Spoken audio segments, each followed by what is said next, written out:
Hey, this is Gina here with Now Sober. If you caught me a minute ago, I'm having some technical difficulties. Don't I always have technical difficulties?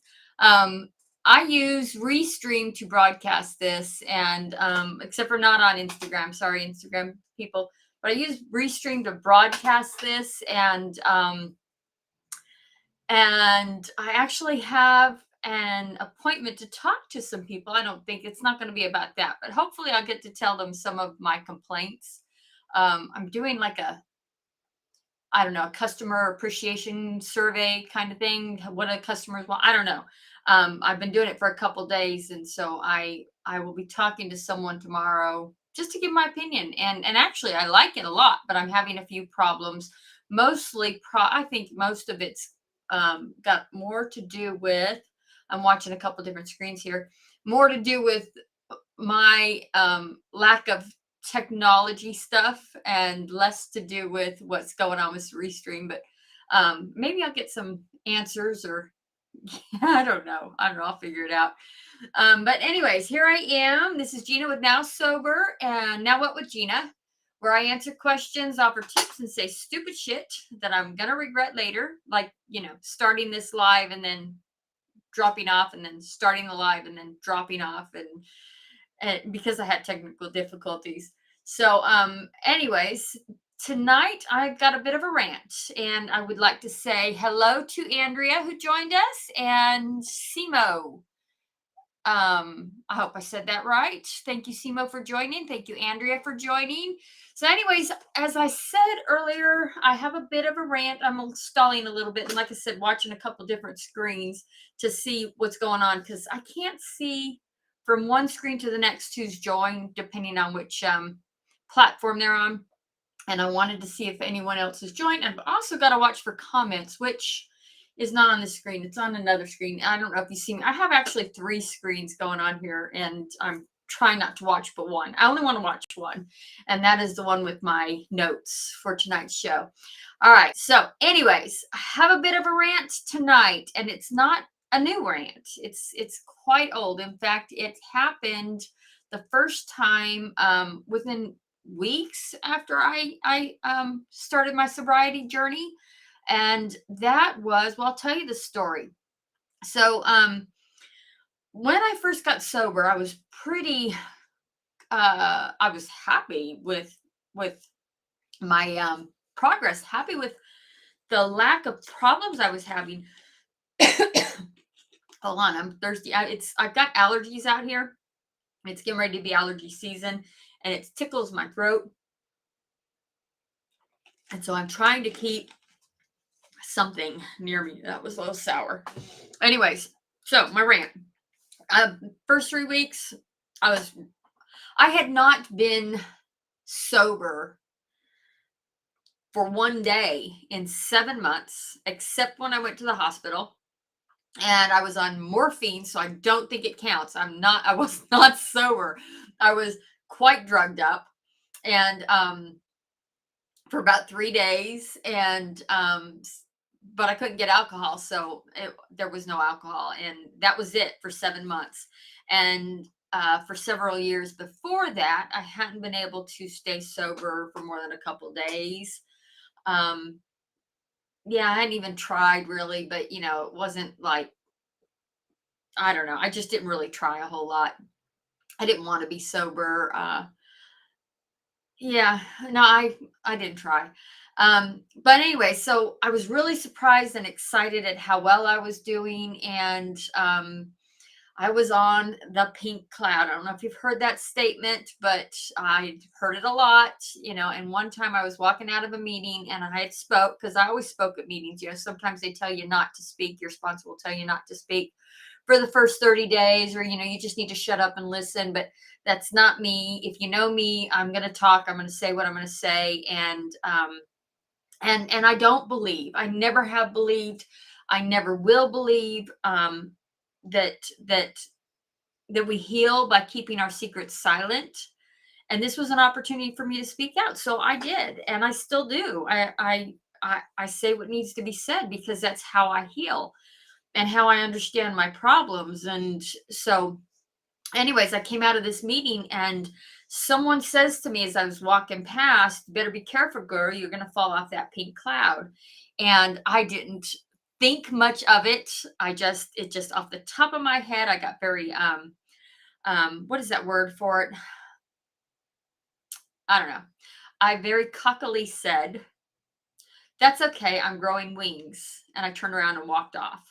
and and I just thought I'm so proud of myself. I think it was a brilliant response to this negative comment that someone had told me.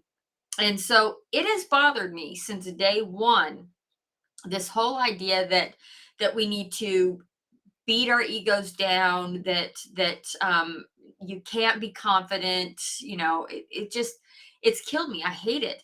I had one person say to me once that, your thinking got you here, that you need to talk to someone else about your decisions. Yeah, you need to talk to someone else before you make a big decision, because your thinking got you here.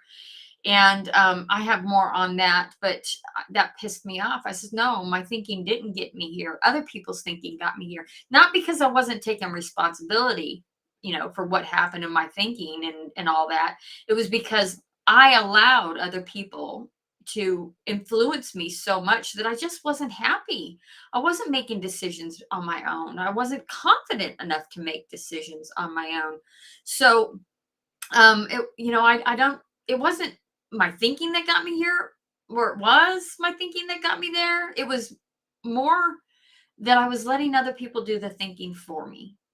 And so, anyways, this whole thing with this lack of confidence, you need to humble yourself, which in many ways I do think you do need to humble yourself, but you're not good enough to be confident. It's bothered me from day one. And I still have discomfort with confidence. I don't totally feel it, first of all. And second of all, here's when I really don't feel it. I don't feel it when I'm acting confident in front of people who tell me I will relapse if I get too cocky and confident.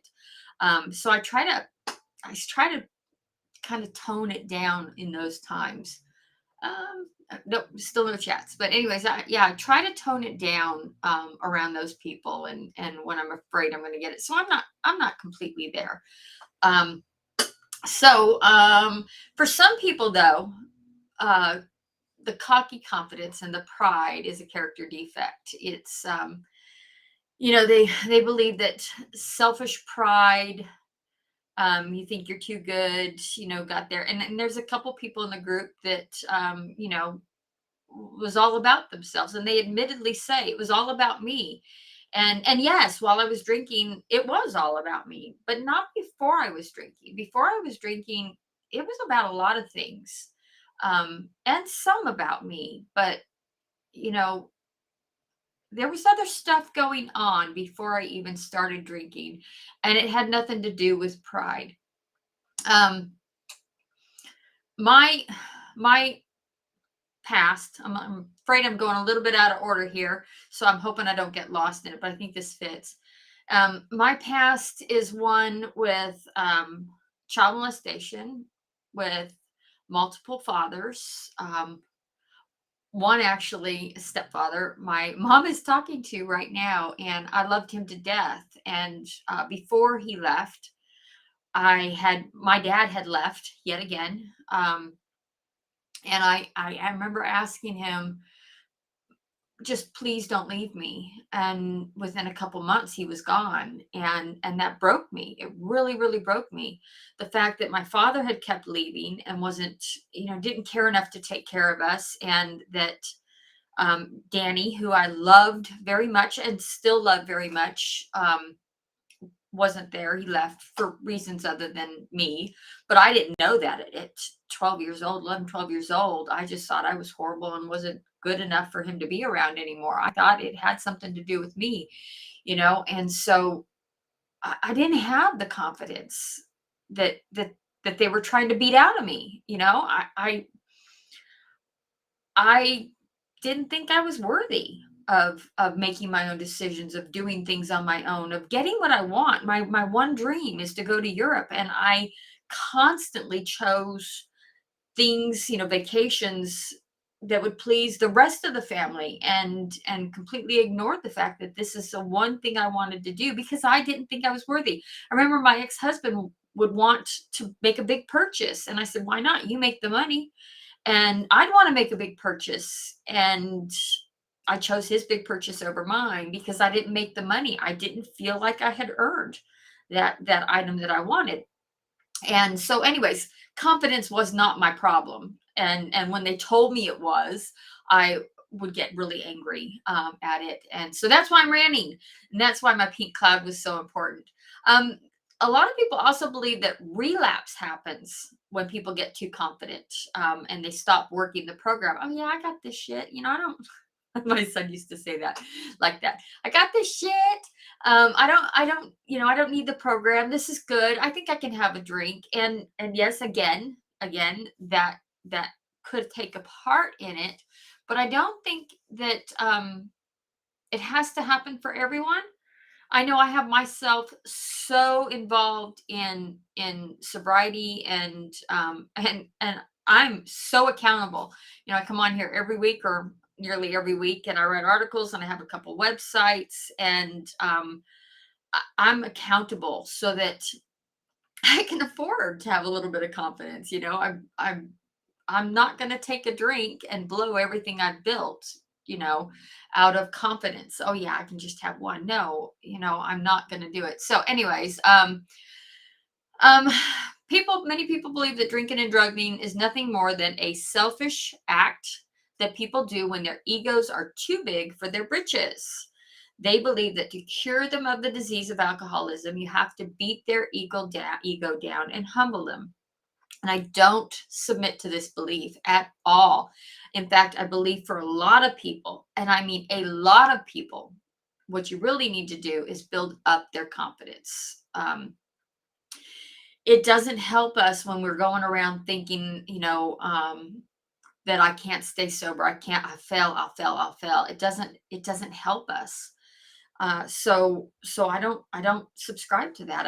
I want to build up confidence of people, and I've always been that way. And Andrea, who is a student and on here, was a student of mine and on here. I hope you would see that my work as a teacher was to constantly tell everyone that they could do this, they could do this.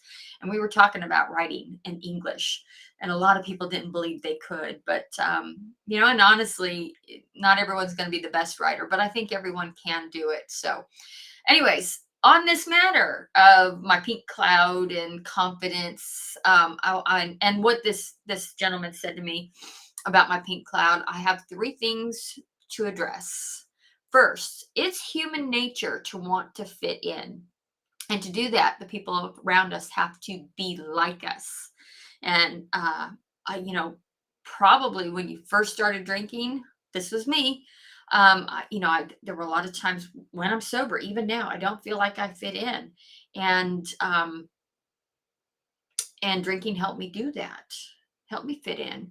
But what this gentleman said about me being on my pink cloud, if he truly believes that we have to let go of our confidence, that if he doesn't believe that the pink cloud is possible, it is going to be in his new human nature to discourage me from believing it.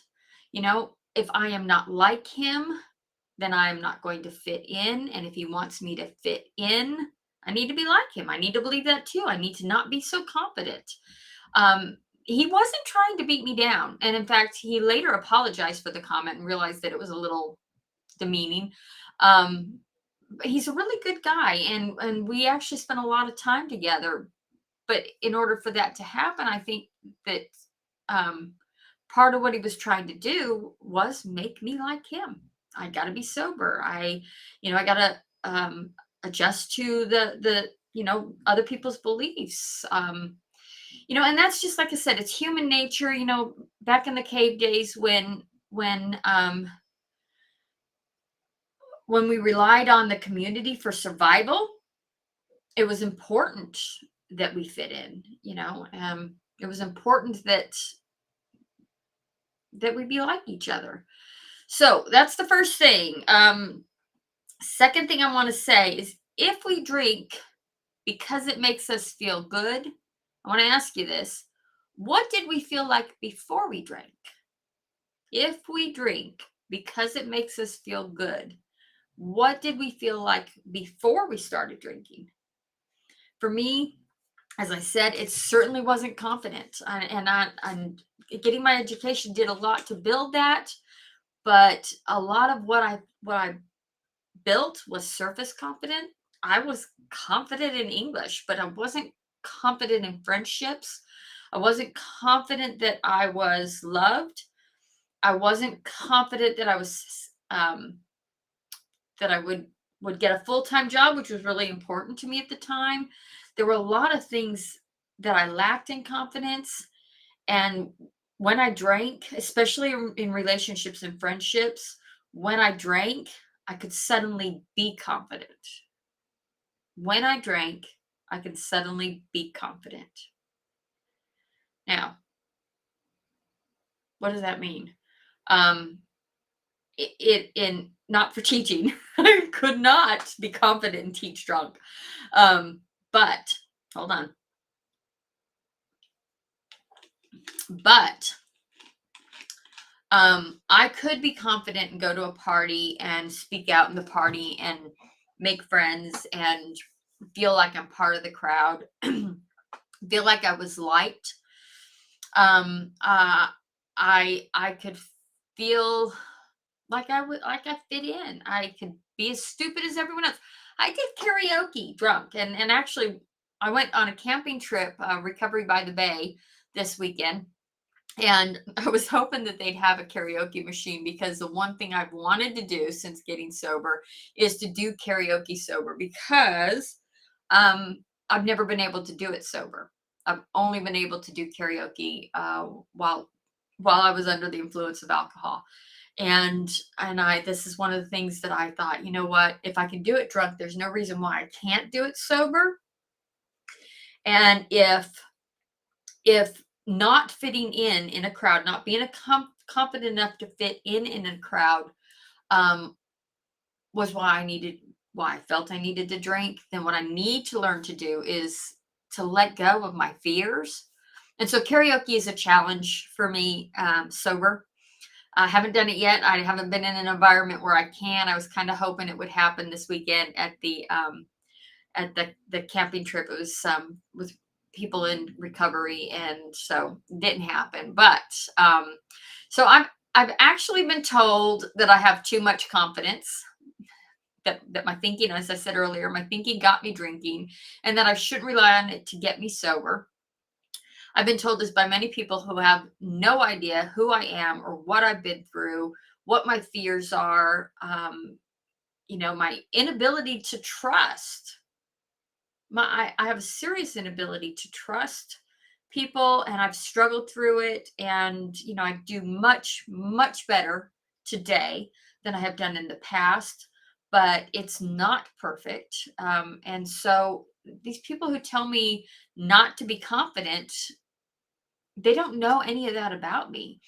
They don't know how I've been beat down, and what I think about myself. They don't know the tapes that play through my head. What I'm doing here today with this live, I get so scared before I do it that I'm going to say something wrong. Or I'm going to be, say something stupid, and which is why I say in my tagline that where I'm certain to say something I'm going to later regret. So because I'm pretty certain I'm going to say stupid shit every time, every time. Anyways, they don't know how much I lack confidence on everyday basis. I kind of play it off really well, but not too much because I don't want anyone to think I'm cocky. And and it's one of those things that's been in my head. It's overthinking. I think too much. Okay, did I look too confident? Now I need to back it down. Maybe I'm not confident enough. Now I need to put it up. It's stupid, but we all do it. So I'm not alone. I'm not unique. Um, so what they don't know is that all my life, I have done what other people expect of me.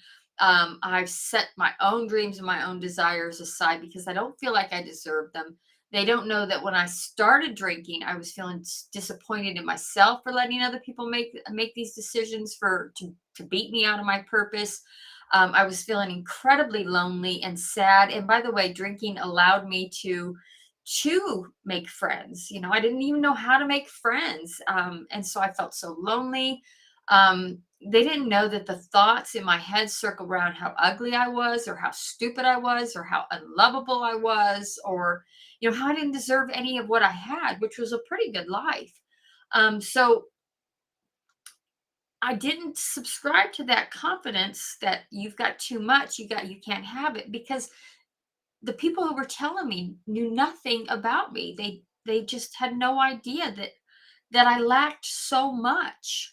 The third thing I want to address here is that I don't think getting sober is all sunshines and roses, but pink clouds did keep me strong. They kept me from thinking about all the things that I was going to miss because I couldn't drink. They kept me from thinking about parties. I was thinking good thoughts, happy thoughts, excited thoughts about the things I could do. I wasn't thinking that I would never be able to play pool again. I wasn't thinking about craving for alcohol. I wasn't thinking about, this is one of my favorite things, and I haven't done it a whole lot since getting sober. I have done it. I haven't done it a whole lot, but one of the things I really, really used to love doing is, I live uh, close to Pensacola Beach and Gulf Shores, and especially when I lived in Pensacola, I would love to go to Pensacola Beach, and there's a restaurant there that has an indoor outdoor patio and a bar. And I would take my computer or my journal, and I would go down there, sit at the bar, and have a martini and write. And I loved that. And I don't know what it was about that I loved. I wasn't partying or having a great time. I didn't feel the need to get drunk. I just, I don't know. I wanted to feel the freedom of being able to make those decisions, those choices. I wanted to feel the classy of the martini. I don't know. We talk about how we romanticize alcohol, and I kind of had this romantic thought about martinis. And it had to be. I mean, you could have put anything in a glass as long as it was a martini glass, and I would have been happy. But it was my favorite thing to do, and I could go out and look at the beach and write and you know gather my thoughts, at least until the martinis kicked in, and then I could walk on the beach and just have a really calm, relaxing time. And I was afraid when I got sober that I wouldn't be able to do that anymore. um, but the pink cloud, enjoying those happy thoughts, thinking of the positive things, being confident, it allowed me not to fear that I wouldn't be able to do that. It kept that out of my head. And today I can do it. I haven't, because I've been real busy and it's been winter. I'm going to actually schedule one of those days. No martini, by the way. I don't need the martini. I can do this with a sweet tea. If I want, I can do this with a martini and lemonade, martini glass and lemonade. I don't need the alcohol in it to do this, but I can still go to the beach and I can still sit at the bar, or sit at a table near the beach, closer to the beach now that I don't have to sit at the bar, and enjoy that same kind of environment without the alcohol. And that's a pink cloud, to be able to say I can do that. And the pink cloud keeps that positive thought in my head. So I've lost my train just a little bit, but hi, Purified Quotes. Hey, thank you for joining me. I am talking about I am on a rant at people who say that they need to beat us down when we get sober. And I know they don't intend to say that. I really know they don't intend to say that. I do think a lot of people fear confidence, and a lot of people, there's this idea that if we get too confident, we'll stop going to meetings, we'll stop working the program, and then we can relapse. And so I know that's there, but yeah, I'm ranting about it because it pisses me off that people get beat down in some situations, and they let it. And it's not. I'm not saying they let it in terms of putting these people down. It's not about that. I'm saying they let it in terms of they they wouldn't let it if um, they had the confidence that these people are trying to, that other people are trying to beat out of them. You know, I was talking to a friend. I don't want to give too much details, but it actually doesn't matter. This has happened in several occasions. It actually kind of happened to me. And she said that she wrote her fourth step list. I don't know if you guys know this, but it's about resentments and fears and, things you've done wrong, and just it's all this negative stuff. And she said she wrote it as long as she could come up with every idea that she could think of. And she went to her sponsor, and her sponsor said, this isn't long enough. I don't think you put enough effort in it, and sent her off.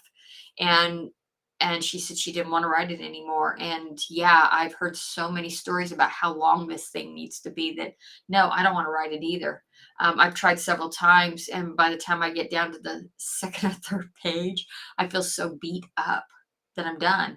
And so, I've said several times, if someone wants to work with me on 4 or 5 um, resentments at a time, I'll do it. But I'm not gonna spend a day beating the shit out of me. So there's me on my fourth step. No, I have not completed it fully. Whatever. I'm doing okay. I'm very, very much held accountable for it. And I still attend meetings, and I still do a daily 4 step, I might have to apologize to my mom. I didn't post it. I did sidetracking here. I did some gardening for my mom today, and the one plant she told me not to rip up, I kind of ripped up. And so I want a prayer chain for this plant, in hopes that it continues to live, so that my mom doesn't kill me for ripping up her one plant that she didn't want gone. So, anyways, um, so did I really need more people telling me to get off my pink cloud? I don't think so. I could understand this if we were walking around thinking, if I was walking around thinking I was better than everyone else, but that wasn't the case. Nor is it for a lot of people in addiction. A lot of us are just beat down. Earlier, I asked the question, where did it go? I asked the question, ah, if drinking, there it is. I didn't, I lost the question, but if drinking, I remembered. If drinking made you feel good, what did you feel like without it? Probably like shit. If you need alcohol to make you feel good, then something is going on without alcohol. Where am I getting at with this? Um, Many of us walk around feeling shame about not being good enough. Um, and then along comes alcohol, and it suddenly gives them this joy and this confidence, and what our brains do is go, oh yeah, no, wait, this feels good. Let's do this again. And it rewards you by making you feel confident, feel joy. And it does it over and over until suddenly you've got this habit built in. And the reason I asked the question, what does it feel? What did it feel like before? Is, if you felt great, you probably wouldn't have been drinking. So why is it that you would need to get kicked down more? Kicked down more made me want to drink more. Kicked down more did not make me want to be sober. It made me want to drink more. So I don't think I need people telling me to jump off that pink cloud, or not to fall off that pink cloud, or be careful because the pink cloud is going to, make me relapse. I didn't need that. I already felt shitty enough. Um, and I solved that problem with alcohol. So anyways, um,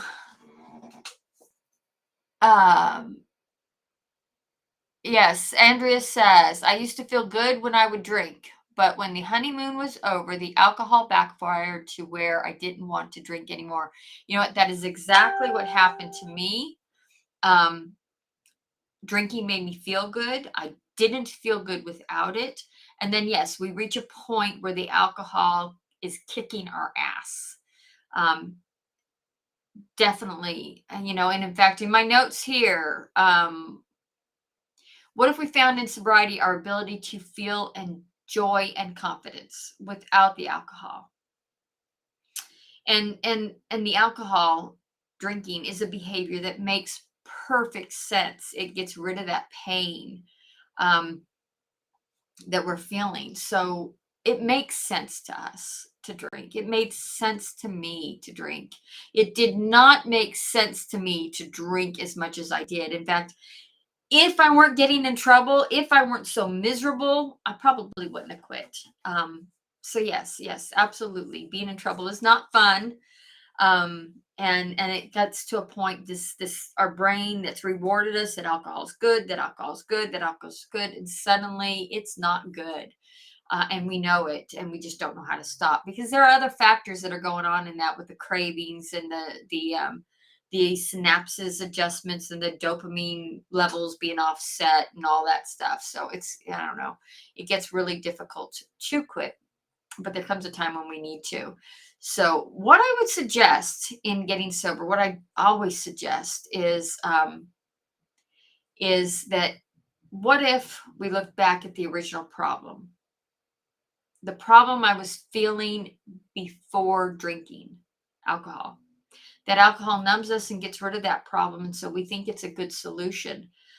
But in reality, it's not. And it does get us to a point to where we are causing more problems in our lives.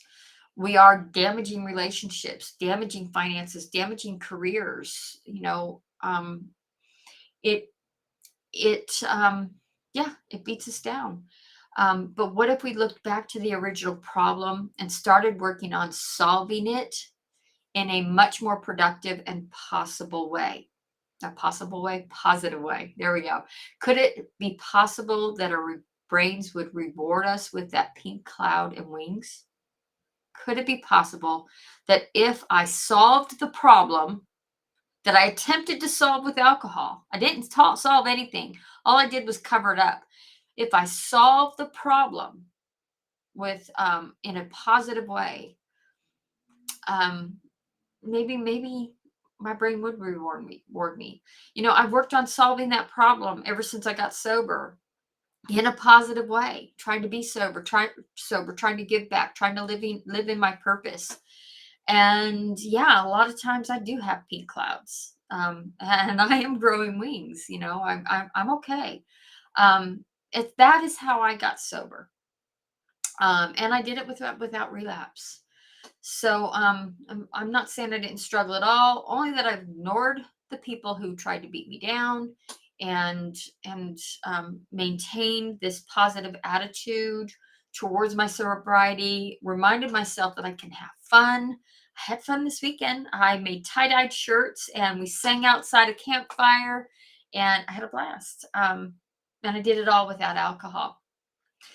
Last thing I want to say, and this is about the problems that got us drinking, the lack of confidence, the sadness, the loneliness that I felt that I was trying to solve with alcohol.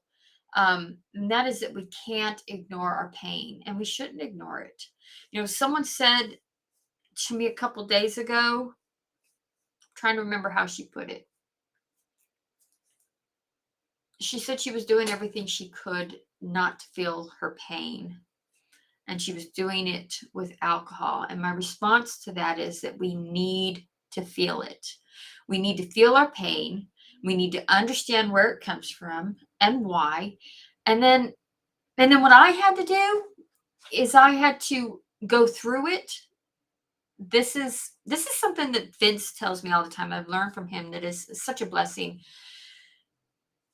He says, and I might have said this before, he says, when pain comes knocking on the door, when shame comes knocking on the door, you open the door. You don't offer it a sandwich. You don't offer it a glass of tea. You invite it in and said, okay, tell me what you need to tell me. And then you show it to the back door. And that's what I've learned to do. I'm learning to feel my pain, to go through my pain, to learn what it is it needs to tell me about myself, about things I need to correct or things I need to work on. And then I send it out the back door. And then I add this to it. In none of that time when I was feeling the pain, none of it. Did I melt? Did I die? Did I lose an arm? Nothing happened aside from the fact that it felt pretty crappy for a while. I'm still alive. I survived.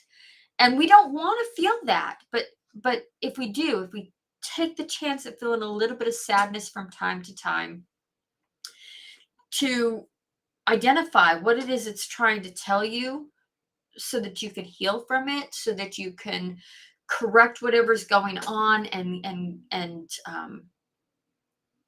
you know, get back on track.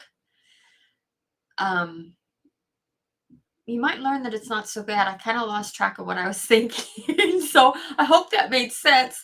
I know about the feeling, the pain. It does make sense to me. I completely understand. I don't like to feel it. It sucks. But there's a message in there for me if I allow it to happen. And so I do. I do. There was a Everybody Loves Raymond episode where Raymond's trying to understand why, I can't remember her name, the wife, why how she can just sit on the couch and cry. She just like wants to spend a day crying. He's like, I don't understand, why would you want to do that? And truthfully, I don't think anyone really wants to do that. But what she understood is that we need to do that from time to time. And so Raymond, I remember at the end of the episode, as he sat down and he tried to do it and he just couldn't make himself. It was a long time since I saw it. I don't know if he succeeded or not, but I think he felt like an idiot trying to do it. So anyways, I no longer listen to people who try to push me off my pink cloud, and neither should you. If you're feeling good about being sober, continue to feel good about being sober. You're doing something great for yourself. You really are, and you should enjoy it, and you should love yourself for it. You know, and this is hard to say when you're feeling like shit about it, but learn. It's so much better than feeling like shit. Um, so, anyways, I think that's about it for today. I've been trying to. I'm gonna check the time. I've been trying to cut these short. I succeeded a little bit. I wanted to get them down to about 20 minutes because I think an hour is too long for a lot of people, and that's pretty much what statistics show. But I tend to ramble and then I forget what I'm saying and then I move in different directions. And hey, Andrea, isn't that what I was like as a teacher? Is I get off track a lot and always come back somehow, I think, I hope. Um, so anyways, that is it for today. Um, I guess I'm gonna let you go, and I'm hoping to see you next Thursday. We have a tremendous amount going on. If you have not gone to the website, it's nowsobercoach.com. And you can check it out and see what some of the programs we offer is. Our busy stuff right now is with Now Sober Academy. We're trying to get our membership up and running so people can start joining. Our podcast is doing great. So if you haven't heard of one of our episodes, it is. Thank you, Andrea. I try to be fun. I try.